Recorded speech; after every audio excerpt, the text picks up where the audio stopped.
Hello guys what's up. I hope you are doing well. Welcome to Sashakt education. तो दोस्तों आज शुरू करते हैं 7th क्लास ज्योग्राफी की एनसीईआरटी चैप्टर 8 मानव पर्यावरण अन्योन्य क्रिया उष्णकटिबंधीय एवं उपोष्ण प्रदेश। मानव पर्यावरण अन्योन्य क्रिया उष्णकटिबंधीय एवं उपोष्ण प्रदेश। थोड़ा इसको जूम करते हैं।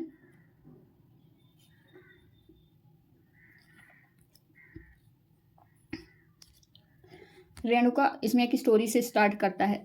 एनसीईआरटी में आप जानते ही होंगे कि स्टोरी से शुरू करता है चैप्टर। रेणुका बहुत उत्साहित थी। उसके चाचा श्रीकांत लगभग 4 महीने के बाद आज घर में थे। वह एक वन्यजीव फोटोग्राफर थे तथा बहुत यात्रा करते थे। बहुत छोटी उम्र से ही रेणुका की रुचि वन्यजीव एवं वनों में थी। उसके चाचा ने प्रकृति संबंधी पुस्तकों से उसका परिचय कराया। दूरस्थ भूस्थल एवं वहां रहने वाले लोगों की तस्वीरें उसे हमेशा आकर्षित करती थीं।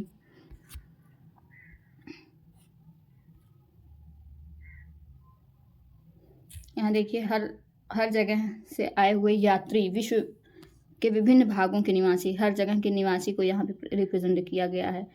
चाहे वो वेस्टर्न कंट्रीज हो, अफ्रीका हो, एशियन हो, सबको रिप्रेजेंट किया है इसमें।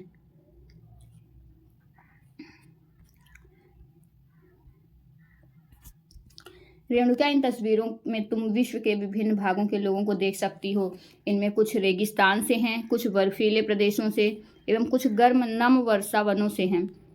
वे मुझसे कितना अलग दिखते हैं, रेणुका ने कहा। वे देखने में भले ही अलग हों, लेकिन उनके भोजन, कपड़ा एवं मकान जैसी जीवन की मूल आवश्यकताएं हमारे समान ही हैं।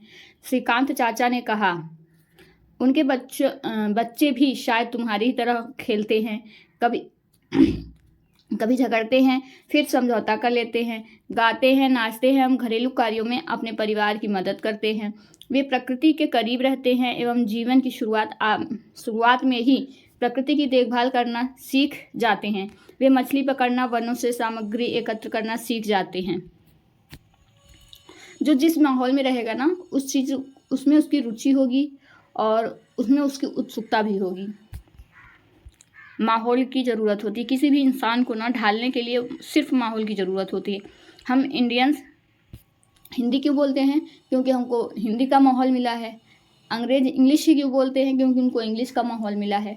अभी उनके बच्चों को यहाँ छोड़ दो तो वो हिंदी बोलना शुरू कर देंगे, और इंडियंस के बच्चों को वहाँ छोड़ दो तो वो इंग्लिश बोलना शुरू कर देंगे। इसमें क्या दिया है?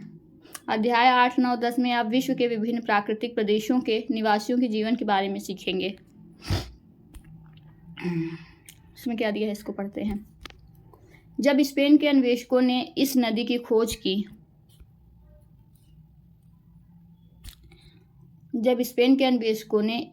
खोज की तब सिर पर सुरक्षा कवच एवं घास के स्कर्ट पहने कुछ स्थानीय आदिवासियों ने उन पर आक्रमण किया। इन आक्रमणकारियों ने उन्हें प्राचीन रोमन साम्राज्य के अमेजोन्स नामक महिला योद्धाओं के आक्रामक समूह की याद दिला दी। इस प्रकार यहाँ का नाम अमेजन पड़ा।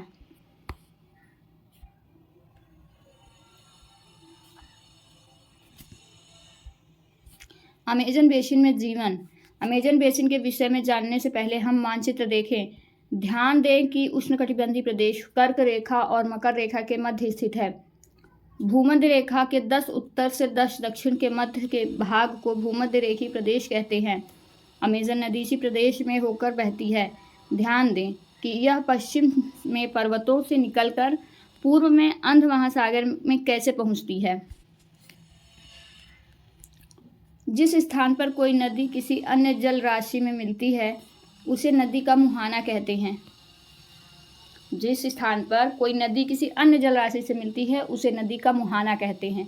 अमेजन नदी में बहुत सारी सहायक नदियां मिलकर अमेजन बेसिन का निर्माण करती हैं। यह नदी बेसिन ब्राज़ील के भागों, पेरू के कुछ भागों, बोलीविया, इक्वाडोर, कोलंबिया तथा वेनेजुएला के छोटे भाग से अपवाहित होती हैं।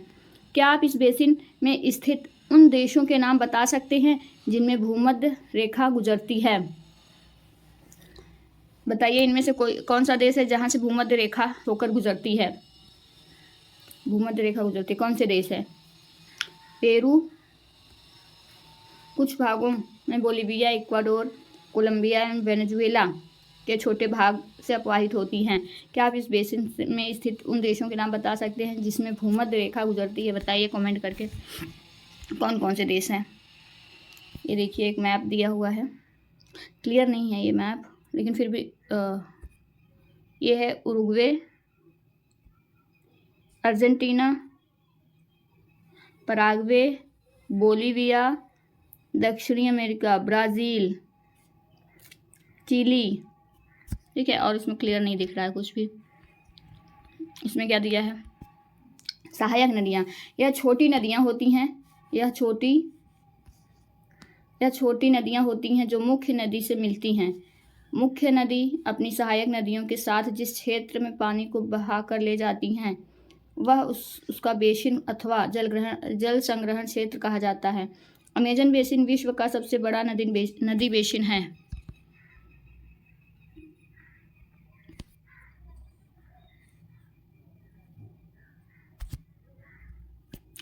जैसा कि आप जानते हैं अमेजन बेसिन भूमध्य रेखा के आसपास फैला है और पूरे वर्ष यहाँ गर्म एवं नम जलवायु रहती है। यहाँ का मौसम दिन एवं रात दोनों ही समय लगभग समान रूप से गर्म एवं आर्द्र होता है तथा शरीर में चिपचिपाहट महसूस होती है। इस प्रदेश में लगभग प्रतिदिन वर्षा होती है और वह भी बिना किसी पूर्व चेतावनी के। दिन का तापमान उच्च एवं आर्द्र अति उच्च होती है। रात के समय तापमान कम हो जाता है लेकिन आर्द्रता वैसी ही बनी रहती है, ठीक है। यहाँ पे आर्द्र और समान रूप से गर्म एवं आर्द्र होता है, शरीर में चिपचिपाहट महसूस होता है। मौसम जब संतुलित नहीं होता है तो उस समय मौसम में चिपचिपाहट जैसा महसूस होता है शरीर में। ना तो पूरी तरह गर्मी रहती है ना तो पूरी तरह ठंड रहती है, वो बीच का होता है ना, ह्यूमिडिटी होती है। इसमें कपड़े जो हैं बहुत देरी से सूखते हैं। वर्षावन। इन प्रदेशों में अत्यधिक वर्षा के कारण यहाँ की भूमि सघन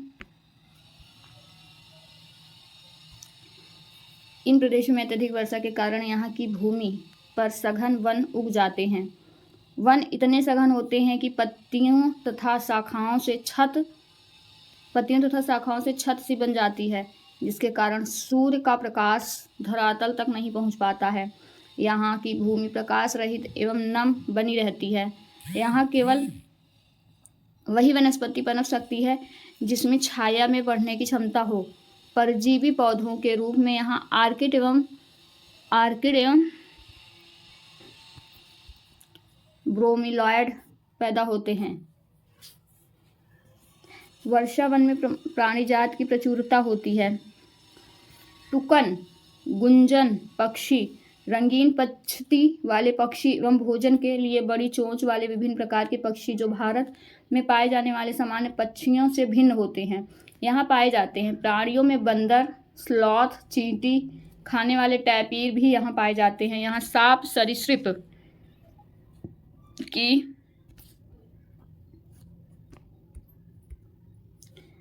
पाए जाते हैं। सांप एवं सरीसृप की विभिन्न प्रजातियां भी इन वनों में पाई जाती हैं। मगर, सांप, अजगर तथा एनाकोंडा एवं बोआ कुछ ऐसी प्रजातियां हैं। इसके अतिरिक्त हजारों कीड़े मकोड़े भी इस बेसिन में निवास करते हैं। मांस खाने वाले पिरान्या मत्स्य समेत मछलियां भी विभिन्न प्रजातियां भी अमेजन नदी में पाई जाती हैं। इस प्रकार जीवों की विविधता की दृष्टि से यह बेसिन असाधारण रूप से समृद्ध है। यह देखिए, ये जानवर का नाम दिया है क्या? टैपीर। जहाँ पे जैसी जलवायु होगा वहाँ पे जीवों के प्रकार भी अलग अलग होंगे। हर जगह के जानवरों की बनावट और उनका अनुकूलन जलवायु को और मौसम को वो उसके अनुरूप ढल जाती है, चाहे वो मनुष्य हो, चाहे वो जानवर हो, चाहे वो पक्षी हो, ठीक है। इसके अतिरिक्त हजारों कीड़े मकोड़े भी इस बेसिन में निवास करते हैं। मांस खाने वाली पिरान्या मत्स्य समेत मछलियां भी विभिन्न प्रजातियां भी अमेजन नदी में पाई जाती हैं। इस प्रकार जीवों की विविधता की दृष्टि से यह बेसिन असाधारण रूप से समृद्ध है। वर्षा वन के निवासी यहाँ के लोग छोटे से क्षेत्र में वन के कुछ वृक्षों को काटकर अपने भोजन के लिए फसल उगाते हैं। यहाँ के पुरुष शिकार करते हैं तथा नदी में मछली पकड़ते हैं। यहाँ के लोग छोटे से क्षेत्र में वन के कुछ वृक्षों को काटकर अपने भोजन के लिए फसल उगाते हैं। यहाँ के पुरुष शिकार करते हैं तथा नदी में मछली पकड़ते हैं। इसमें क्या हुआ है, क्या दिया है? कुछ टीवी चैनल विश्व के वन्य जीवन पर वृत्त चित्र प्रसारित करते हैं। इन्हें देखें एवं अपनी जानकारी और सहपाठियों को बताएं। आगे चलते हैं। कर्तन एवं दहन की पद्धति में किसान पहले वृक्षों एवं झाड़ियों को काटकर भूमि साफ करते हैं, फिर इनको जलाया जाता है जिससे पोषक तत्व मिट्टी में मिल जाते हैं। इस साफ भूमि पर कुछ वर्षों तक फसल पैदा की जाती है। जमीन के इस टुकड़े के बार बार प्रयोग से मिट्टी में पोषक तत्वों का अभाव हो जाता है, इसलिए इस टुकड़े को छोड़ दिया जाता है। इसके बाद फसल उगाने के लिए किसी दूसरे स्थान को साफ किया जाता है। इस बीच पुराने खेतों में छोटे छोटे वृक्ष उगाते हैं। इस प्रकार मिट्टी पुनः उपजाऊ बन जाती है। तब लोग इस भूमि के टुकड़े को पुनः जोत सकते हैं।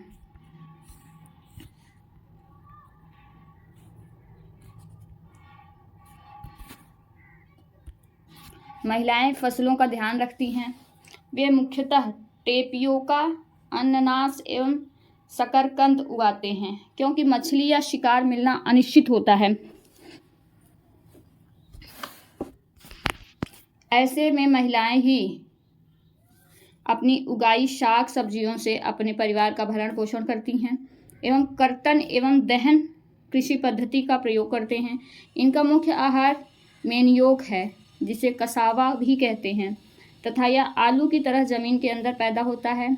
ये चींटियों की रानी एवं अंडकोश भी खाते हैं। कॉफ़ी, मक्का एवं कोको जैसी नकदी फसल ये चींटियों की रानी अंडकोश भी खाते हैं। कॉफ़ी, मक्का एवं कोको जैसी नकदी फसल भी यहाँ उगाई जाती हैं।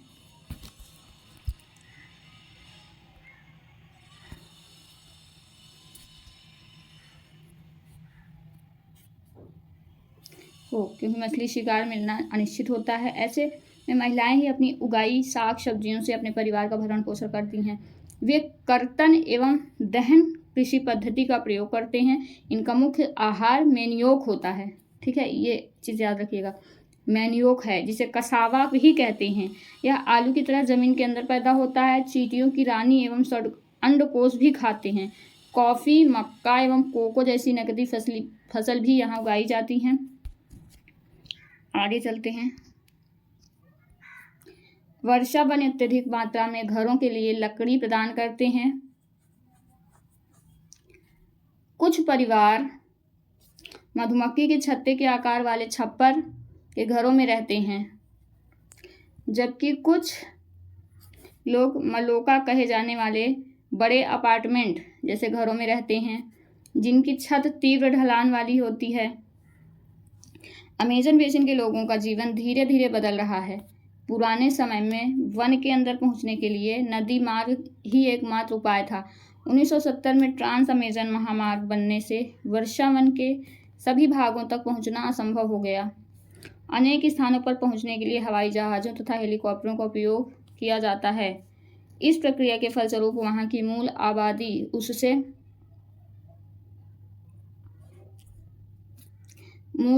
को उस क्षेत्र से बाहर निकलकर नए क्षेत्र में बसाना पड़ा, जहां वे अपने पौराणिक तरीके से खेती करते रहे हैं। विकास की गतिविधि के कारण जैविक विविधता वाले वर्षावन धीरे धीरे नष्ट हो रहे हैं। ठीक है, धीरे धीरे वर्षावन धीरे धीरे नष्ट हो रहे हैं, क्योंकि पेड़ काटे जा रहे हैं, वहाँ विकास हो रहा है, रोड बन रही हैं, रेलवे निकल रहे हैं, घर बनाए जा रहे हैं तो जैव विविधता भी खत्म होती है। जंगल खत्म होंगे तो जैव विविधता भी खत्म होगी। ऐसा अनुमान है कि प्रति वर्ष अमेजन बेसिन के अमेजन वन को विश्व का फेफड़ा भी कहा जाता है, पता है कि नहीं? सोचो, अभी 2022 की बात है, 22 या 21 की, वहाँ के वनों को इतना ज़्यादा काटा गया और वहाँ पे आग लगी थी, जिसकी वजह से इतने सारे जीव जंतु, पशु पक्षी जल के खाक हो गए थे। सोचने वाले, उसको विश्व का फेफड़ा कहा जाता है। वर्षा वन का बड़ा भाग लुप्त होता जा रहा है। आप देख सकते हैं कि वर्षा वनों के लुप्त होने से व्यापक प्रभाव होता है। वर्षा के कारण मिट्टी की ऊपरी परत बह जाती है एवं सघन वन बंजर भूमि में बदल जाता है। ये देखिए, वनों का क्रमिक विनाश देख रहे हैं, यहाँ से सड़कें निकली हैं, ये वन धीरे धीरे वन सिकुड़ के इतने हो गए। मानवीय गतिविधियों के कारण, मानवीय बसाव के कारण, जनसंख्या वृद्धि के कारण, कई सारे कारण हो सकते हैं, कोई एक कारण तो है नहीं। ये ब्रह्मपुत्र नदी का एक चित्र है, इसका कोई एक कारण नहीं। इसीलिए सतत विकास लक्ष्यों को लाया गया है कि जितना आप कोई चीज़ यूज़ कर रहे हैं उतना ही उसको उत्पादित भी करिए। जैसे हम पेड़ों को जितना काट रहे हैं उतना ही अगर हम लगाते जाएं तो वो बैलेंस बना रहेगा, लेकिन ऐसा होता नहीं है। गंगा ब्रह्मपुत्र बेसिन में जीवन। गंगा तथा ब्रह्मपुत्र की सहायक नदियां मिलकर भारतीय उपमहाद्वीप में गंगा ब्रह्मपुत्र बेसिन का निर्माण करती हैं। यह बेसिन उपोष्ण में 10 उत्तर से तथा 30 उत्तर अक्षांश के मध्य स्थित है। घाघरा, सोन, चंबल, गंडक, कोसी जैसी गंगा की सहायक नदियां एवं ब्रह्मपुत्र की सहायक नदियां इसमें अपवाहित होती हैं। एटलस की सहायता से ब्रह्मपुत्र की कुछ सहायक नदियों के नाम ढूंढें। ब्रह्मपुत्र की सहायक नदियां इससे अपवाहित होती हैं। एटलस की सहायता से ब्रह्मपुत्र की कुछ सहायक नदियों के नाम ढूंढें। ब्रह्मपुत्र की सहायक नदियां कौन कौन सी है? जैसे तीस्ता, लोहित, सुबनसिरी और धनश्री, ये सब ब्रह्मपुत्र की सहायक नदियां हैं। गंगा एवं ब्रह्मपुत्र के मैदान, पर्वत एवं हिमालय के गिरिपात तथा सुंदरवन डेल्टा। गंगा एवं ब्रह्मपुत्र के मैदान, पर्वत एवं हिमालय के गिरिपात तथा सुंदरवन डेल्टा को इसमें दिया है चित्र। ये है ब्रह्मपुत्र नदी, ठीक। फिर यहाँ से गंगा निकलती है गंगोत्री ग्लेशियर से और आके यहाँ मिलती है बांग्लादेश में ब्रह्मपुत्र से, तो मेघना कहलाती है। फिर यह जब यहाँ से निकलती है तो पद्मा कहलाती है।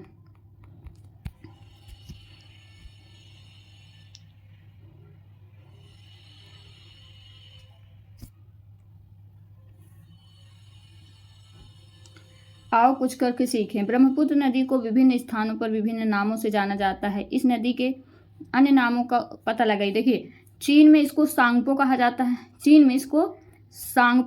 है, ठीक है। और बांग्लादेश में जमुना बोला जाता है। जब फिर गंगा से मिलती है मेघमा, फिर जब वह और आगे बढ़ती है तो उसे पद्मा बोला जाता है, ठीक है।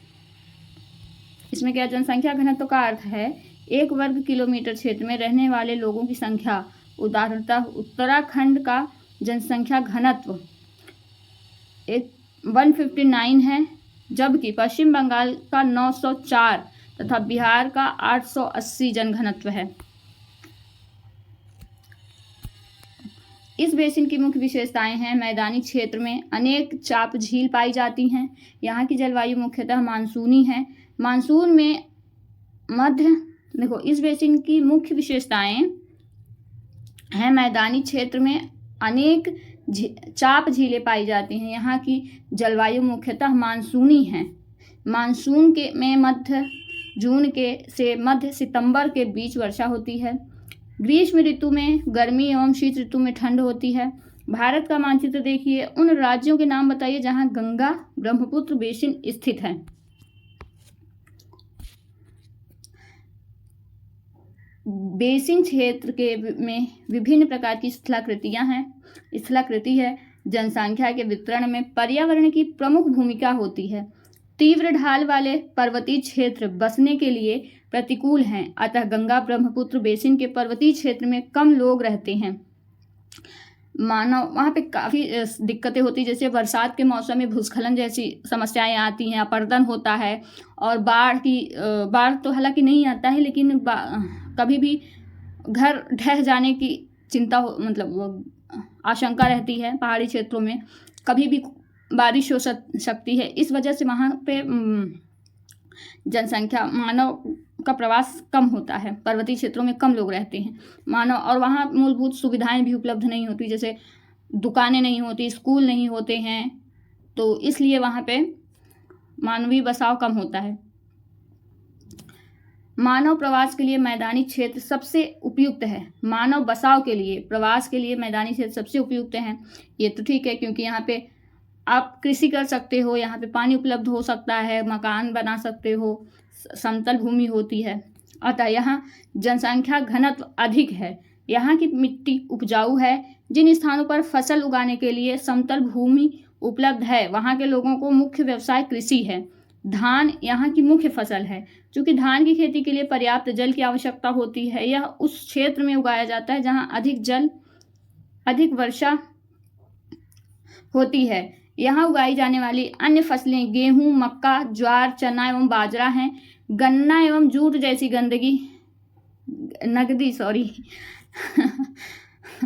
यहाँ उगाई जाने वाली अन्य फसलें गेहूं, मक्का, ज्वार और चना, बाजरा हैं। गन्ना एवं जूट जैसी नगदी फसलें, गन्ना और जूट क्या है, यह है नगदी फसलें, ठीक है, उगाई जाती हैं। मैदान के कुछ क्षेत्रों में केले के बागान भी देखे जाते हैं। पश्चिम बंगाल एवं असम में चाय की बागान मिलते हैं। बिहार एवं असम के कुछ भागों में सिल्क के कीड़ों का संवर्धन कर सिल्क का उत्पादन किया जाता है। मंद ढलान वाले पर्वतों एवं पहाड़ियों पर वेदिकाओं में फसलें उगाई जाती हैं। विभिन्न भू आकृतियों के अनुसार वनस्पति में भी भिन्नता पाई जाती है। गंगा ब्रह्मपुत्र के मैदानों में सागवन, साखू, पीपल के साथ उष्णकटिबंधीय पर्णपाती भेड़ भी पाए जाते हैं। ब्रह्मपुत्र के मैदानी क्षेत्रों में घने बांस के घने झुरमुट पाए जाते हैं। डेल्टा क्षेत्र मैंग्रोव वन से घिरा है। उत्तराखंड, सिक्किम एवं अरुणाचल प्रदेश की ठंडी जलवायु एवं तीव्र ढाल वाले भागों में चीड़, देवदार एवं फर जैसे शंकुधारी पेड़ पाए जाते हैं। असम में चाय बागान, धान की कृषि, कितना मेहनत लगता है धान उगाने में। चावल हम तक पहुंचने में देखिए कितनी मेहनत होती है। पहले उसके बीज को ऐसे बोया जाता है, बीज को इस तरह उगाया जाता है, फिर इसको उखाड़ कर ऐसे खेतों में लगाया जाता है। कितने मेहनत का काम है भाई। किसानों का सम्मान करना चाहिए। वेदिकाओं का निर्माण खड़ी ढलानों पर समतल सतह बनाकर कृषि करने के लिए होता है। ढलान को इसलिए हटाया जाता है कि जल का प्रवाह तीव्रता से न हो।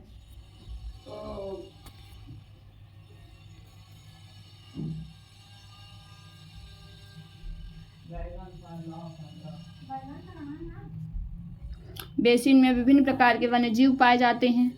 इनमें हाथी, बाघ, हिरण एवं बंदर आदि सामान्य रूप से पाए जाने वाले जीव हैं।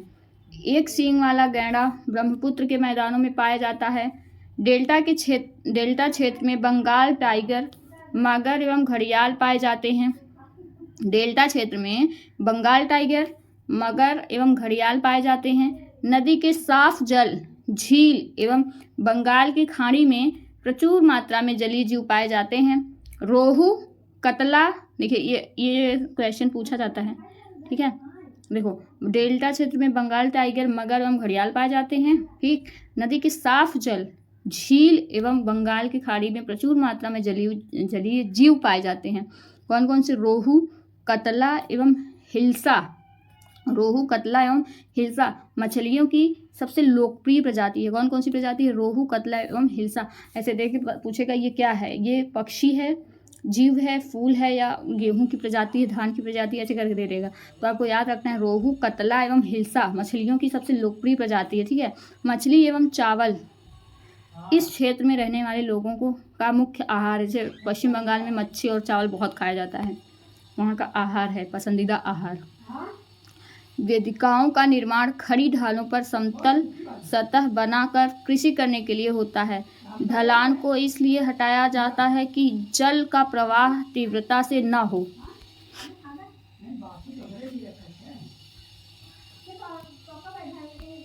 विनोद एक मछुआरा है जो बिहार के मतवाली मौन गांव में रहता है। आज वह एक प्रसन्न व्यक्ति है। मछलियों की विभिन्न प्रजातियों को पालने के लिए उसने अपने साथी मछुआरों रविंद्र किशोर जीव तथा अन्य के साथ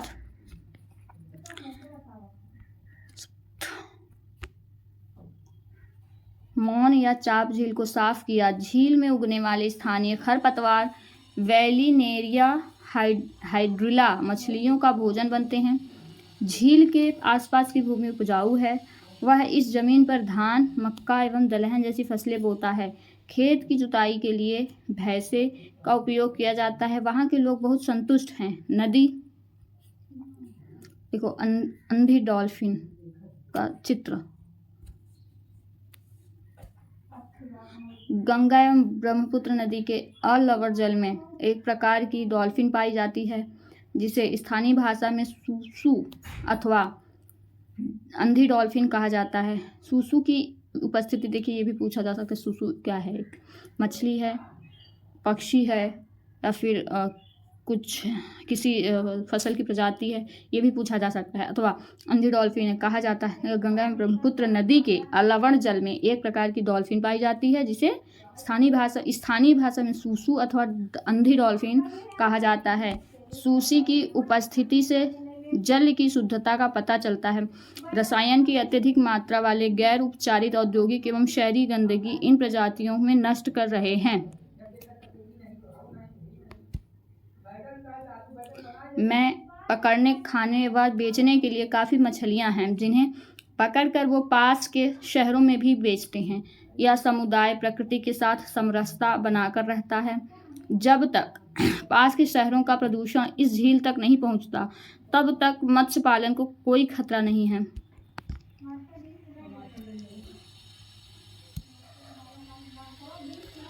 गंगा ब्रह्मपुत्र के मैदानों में कई बड़े शहर एवं कस्बे स्थित हैं। इलाहाबाद, कानपुर, वाराणसी, लखनऊ, पटना एवं कोलकाता जैसे 10 लाख से अधिक आबादी वाले शहर गंगा नदी के तट पर ही स्थित हैं। इन शहरों तथा यहाँ स्थित उद्योगों का गंदा पानी बहकर नदी में जाता है, जिससे नदी प्रदूषित होती है।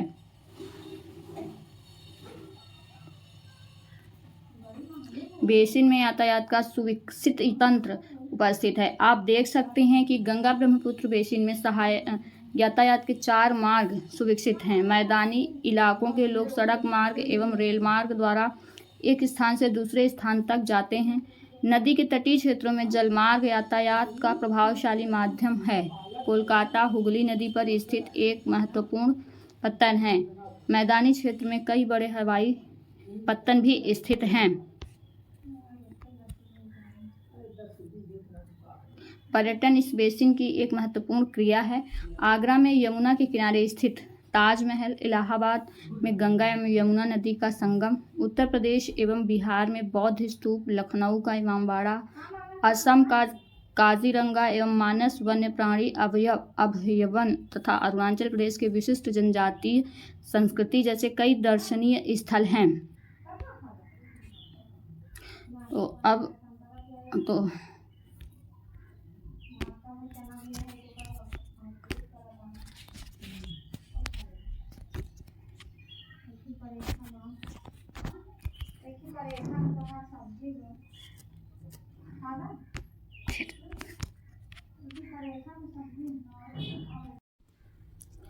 तो दोस्तों अब ये चैप्टर ख़त्म होता है यहाँ से। तो इसमें क्वेश्चन है, आप इनके क्वेश्चंस को अपने कॉपी पे लिख सकते हैं। क्वेश्चन है, उस महाद्वीप में देख लीजिए क्वेश्चन, उस महाद्वीप के नाम बताएं जो अमेजन बेसिन में स्थित हैं। अमेजन बेसिन के लोग कौन सी फसल उपजाते हैं? अमेजन के वर्षा वन में कौन से पक्षी पाए जाते हैं? गंगा नदी के तट पर कौन से प्रमुख शहर स्थित हैं, उनके नाम लिखिए। इसको लिख सकते हैं आप कमेंट बॉक्स में लिखिए। एक सींग वाले गैंडे कहाँ पाए जाते हैं, इसको भी लिख सकते हैं कमेंट बॉक्स में कमेंट करिए। टुकन क्या है? मैनियॉक कहाँ का प्रमुख भोजन है? कोलकाता किस नदी के तट पर स्थित है? देवदार एवं फर किसके प्रकार हैं? तो देखिए इन क्वेश्चनों को उत्तर दीजिए। टुकन क्या है? फसलें हैं। मैनियॉक कहाँ का प्रमुख भोजन है? मैनियॉक अमेजन का। कोलकाता किस नदी के तट पर स्थित है? हुगली। देवदार एवं फर किसके प्रकार हैं? पर्णपाती वृक्ष। देवदार एवं फर किसके प्रकार हैं? पर्णपाती वृक्ष। बंगाल टाइगर कहाँ मिलते हैं? डेल्टा क्षेत्रों में। ठीक है। सूती कपड़े, इसको मिलाना है। काजीरंगा कहाँ है? असम में। ठीक है। रेशम कीट पालन। पिरान्या, मलोका क्या है? सूती कपड़े, पिरान्या, काजीरंगा तो है। गंगा के मैदान,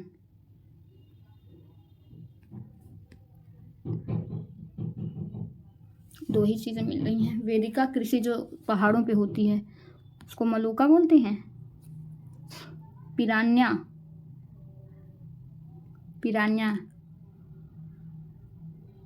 सूती कपड़े, रेशम कीट पालन, गंगा के मैदान, वाराणसी, मत्स्य, पिरान्या मत्स्य। तो चलिए दोस्तों फिर इस चैप्टर को देखिए। यहाँ पे कारण बताइए दिया है, आप इसके आंसर लिख सकते हैं। वर्षावन लुप्त हो रहे हैं क्यों? गंगा ब्रह्मपुत्र के मैदान में धान की कृषि होती है क्यों? ठीक है। तो चलिए दोस्तों चैप्टर को यहीं समाप्त करते हैं। प्लीज़ लाइक करिएगा, सब्सक्राइब करिएगा, चैनल को शेयर करिएगा ताकि मेरा भी मैं भी मोटिवेट हो सकूँ, इंकरेज हो सकूँ और सारी वीडियो बनाने के लिए, क्योंकि मैं सारी NCERT इसमें कवर करने वाली हूँ। धन्यवाद।